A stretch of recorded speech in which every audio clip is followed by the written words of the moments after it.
Well, I took the day off work and a Jeep followed me home. 1980 Jeep Cherokee.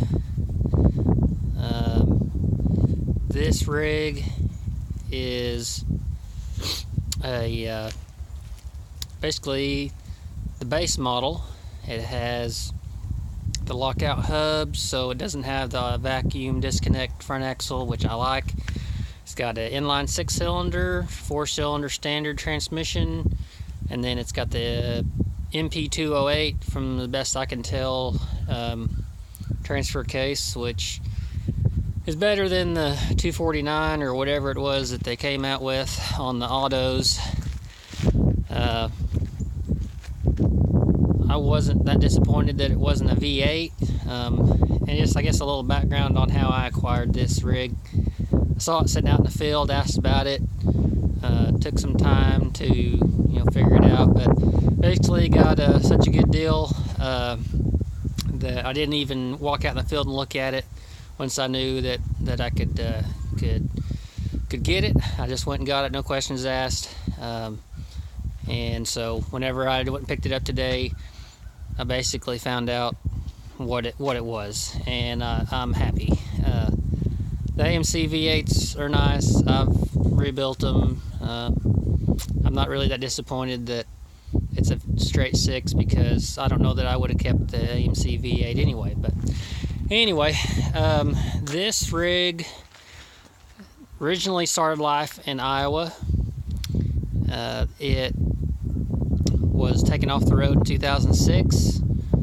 The people I got it from got it in 1983. Drove it down here to Arkansas.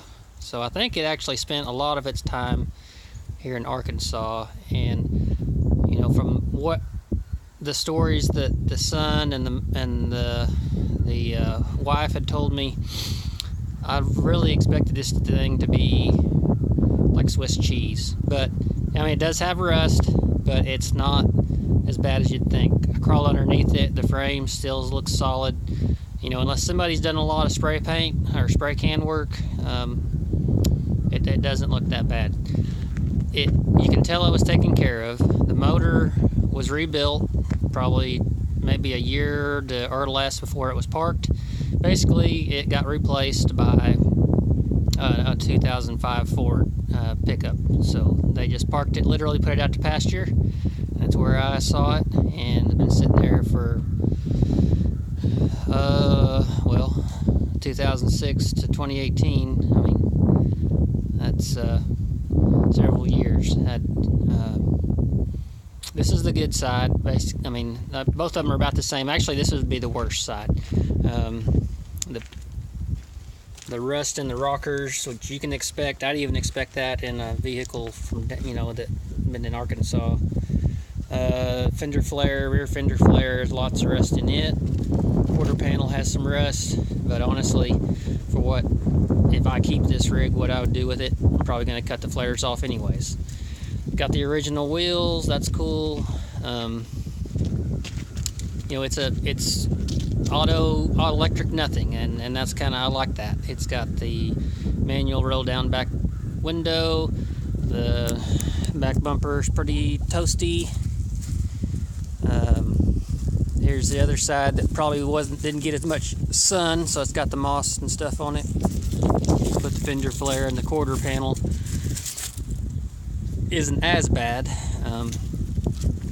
But these running boards are kind of neat. I won't keep them, but it's something different. Crawl underneath it, which is difficult to do. I probably won't do that right now. I may stick you underneath there.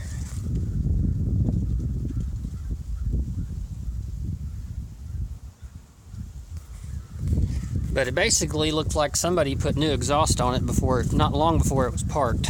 So let's climb up in here and see the inside.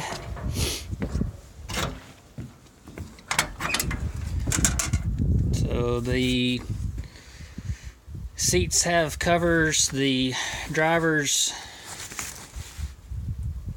seat isn't terrible, really.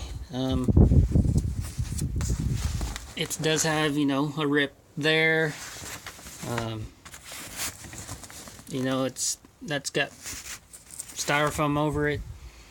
The back seat, I'll show you in a minute, is pretty much mint. Has a console, you know, it's just heat, no AC, basic stuff. And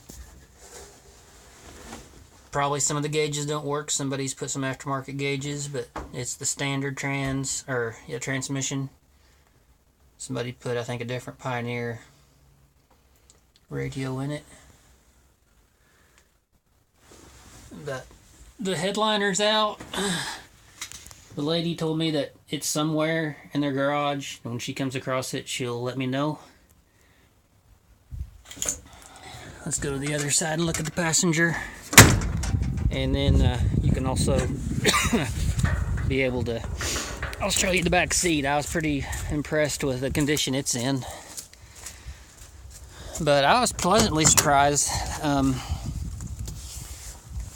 Now somebody has done some work on the floorboard replacement, but honestly, they didn't do a bad job. You know, they've spray painted it. I'm sure there's some rust. You can see where the water has come in. You know, underneath the floor covering here, it might be a big surprise, but you know, you never know. Seat's pretty good. You know, I mean, it's just like little stuff like, you know, they put this duct tape there to protect, you know, the console from this rubbing on it. Now the console lid's gone. Or, well, it's not. Look at that. Oh, that's cool. I didn't know that was a thing. So, aftermarket speakers, the original spare from out underneath the Jeep. Check out this back seat. This thing is minty, a little moldy, but I mean, look at that. It's awesome. If it wasn't for the rust, I mean, I'd hate to wheel this thing, but it's probably what it's gonna do. So, anyway, that's it. My cheap Jeep. So I'll probably do a old start on it with that straight 6. They said it was running when they parked it, so hopefully it won't be too hard to get started. And so you'll see more on this rig, but it might be a while, you know how my posting goes. Anyway, y'all take care.